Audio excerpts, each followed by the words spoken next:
दोस्तों कैसे हो। तो इससे पहले ही मैंने एक वीडियो डाली थी न्यूमेरिकल्स के रिलेटेड पहले चैप्टर के इलेक्ट्रोस्टैटिक के क्लास +2 फिजिक्स के। ठीक है, तो पहले न्यूमेरिकल्स वगैरह मैंने लिखे हुए हैं, तो ज़्यादा लंबी वीडियो हो जाती है अगर मैं साथ साथ में क्वेश्चन लिखता जाऊँ। ठीक है, तो फटाफट हम जरा न्यूमेरिकल्स देख लेते हैं। ये पार्ट सेकंड है, पार्ट पहला मैंने अपलोड कर दिया है। ठीक है, आप जो देख रहे हो ये है मेरा पार्ट सेकंड न्यूमेरिकल्स का क्लास +2 की फिजिक्स का पहला ही चैप्टर है। ठीक है, तो ज़्यादा देरी ना करते हुए तो फटाफट जरा हम शुरू कर लेते हैं न्यूमेरिकल्स। तो बेटा क्वेश्चन आज का जो हमारा क्वेश्चन है वो लिखा है कि what is the force between two small charge sphere having charge of 2 multiply by 10⁻⁻7 coulomb and 3 multiply 10⁻⁻7 Coulomb's place 30 centimetre apart in air. तो बेटा ये वाला जो क्वेश्चन है, ये क्वेश्चन जो है हमारा वो कूलम्स लॉ के ऊपर बेस्ड है। ठीक है, आप सभी को तो पता ही है कूलम्स लॉ क्या होता है ना। कूलम्स लॉ क्या होता है बेटा, तो फटाफट जरा सोल्यूशन करें। तो कूलम्स लॉ क्या होता है बेटा कि जो फोर्स होती है वो किसके बराबर होती है बेटा, वो होती है 1/4πε0 Q1 चार्ज Q2 चार्ज, नीचे आ जाएगा बेटा हमारा डिस्टेंस के स्केयर के बराबर, मीन्स आर के स्केयर के बराबर आ जाएगा। ठीक है, ओके। ठीक है, तो हमें सबसे पहले जो चीज़ें बेटा गिवन दी हुई हैं, सबसे पहले फटाफट हम जरा वो लिख लेते हैं। हमें बेटा क्या दे रखे हैं कि दो चार्ज दे रखे हैं, जो कि दो चार्ज दे रखे हैं। कौन कौन से चार्ज है बेटा, 2 मल्टीप्लाई 10⁻⁻7 कूलम चार्ज है, एक चार्ज है 3 मल्टीप्लाई 10⁻⁻7 कूलम चार्ज।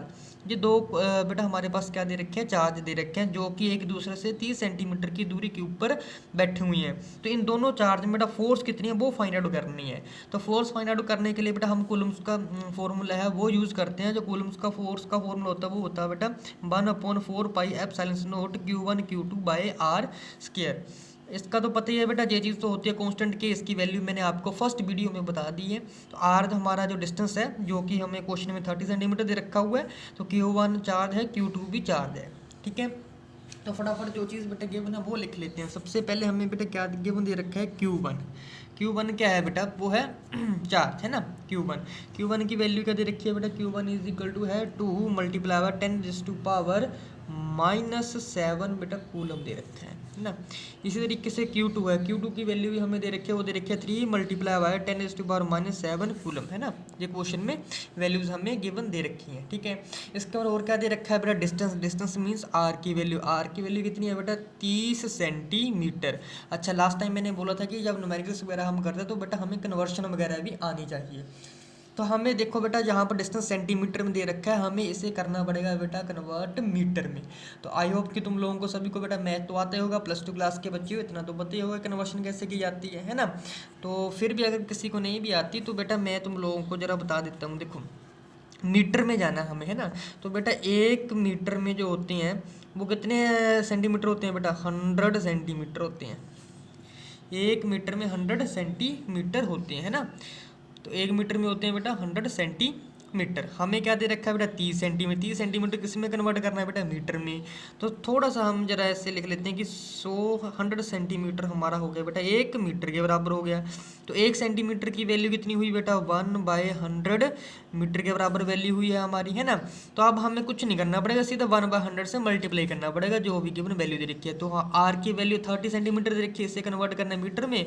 तो बेटा 1 की वैल्यू होती है 1/100, तो 30 की वैल्यू क्या होगी हमारे पास, 30 सेंटीमीटर किसके बराबर हो जाएगा बेटा, 1/100 को मल्टीप्लाई कर दो बेटा किससे, 30 से मल्टीप्लाई कर दो। अगर हम 30 से मल्टीप्लाई करें तो बेटा देखो सीधा ये 30/100 आ जाएगा ना। 1 2 ऊपर डिजिट गिन लो, 1 2 इसके बाद पॉइंट लगा दो, तो ये आ जाएगा 0.30 मीटर है ना। चाहो तो 0 से भी 0 कट कर सकते हो, वो आप लोगों की इच्छा है।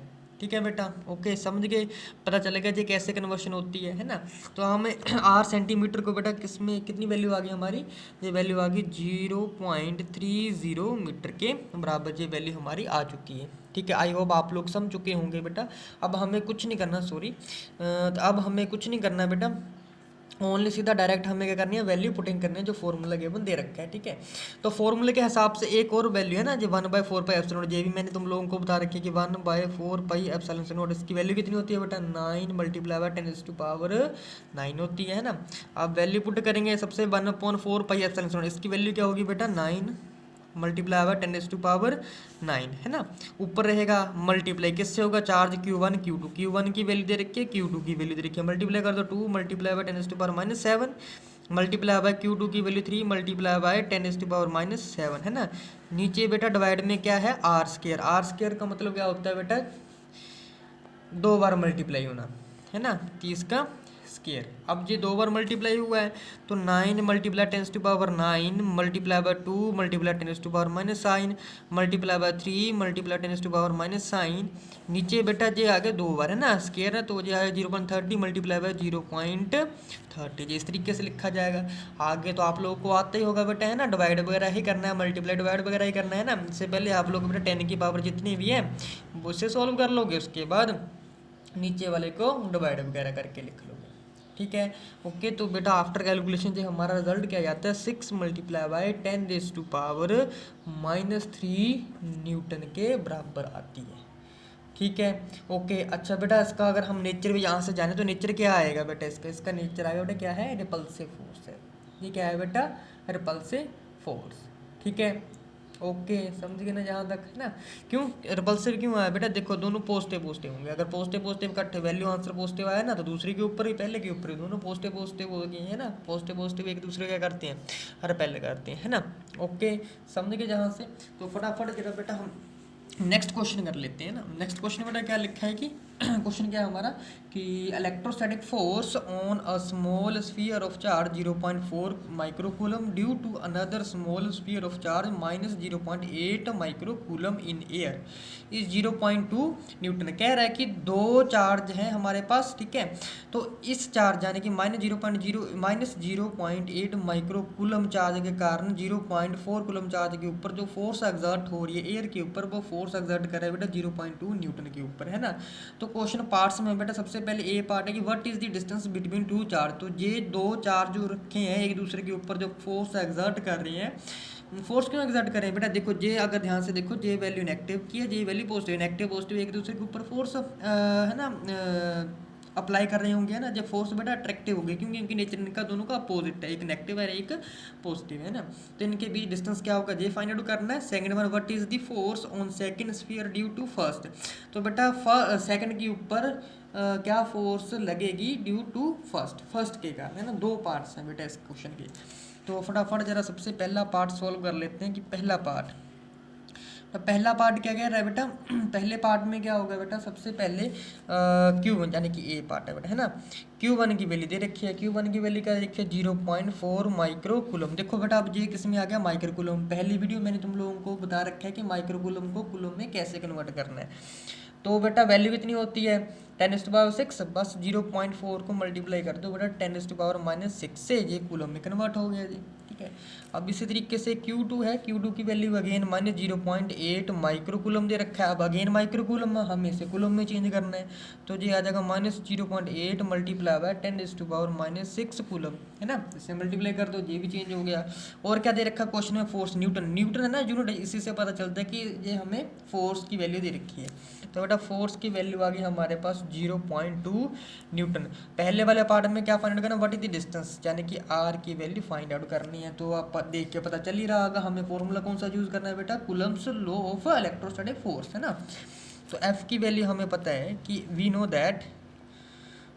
नो क्या पता है कि एफ इज इक्वल टू किसके बराबर होता है बेटा, एफ फोर्स का फॉर्मूला क्या होता है ना, एफ इज इक्वल टू हो जाएगा हमारे पास के Q1 Q2 divided by are square. बेटा के की वैल्यू क्या होती है 1/4πε0, ठीक है।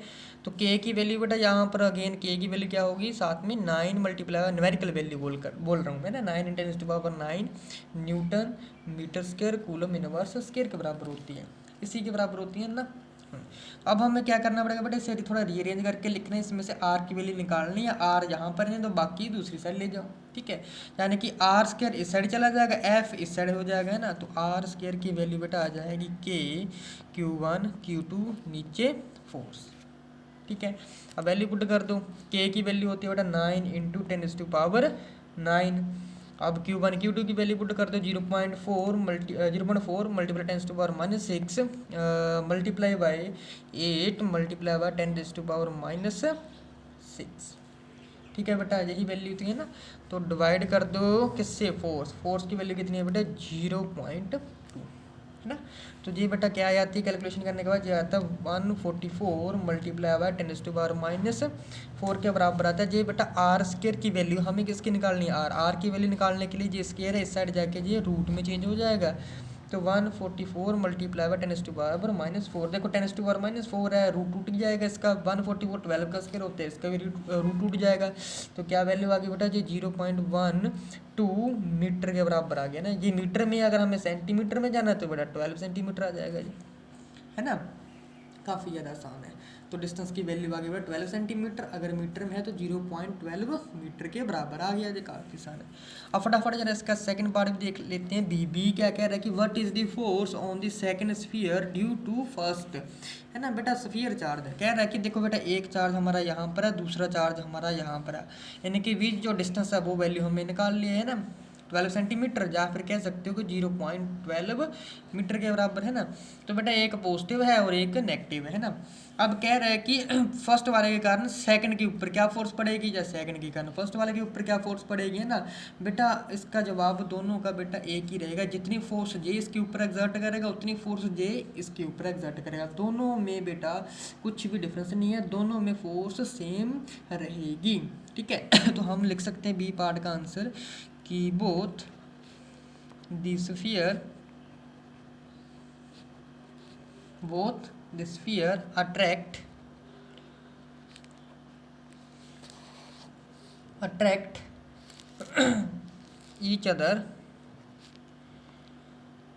attract each other with the same force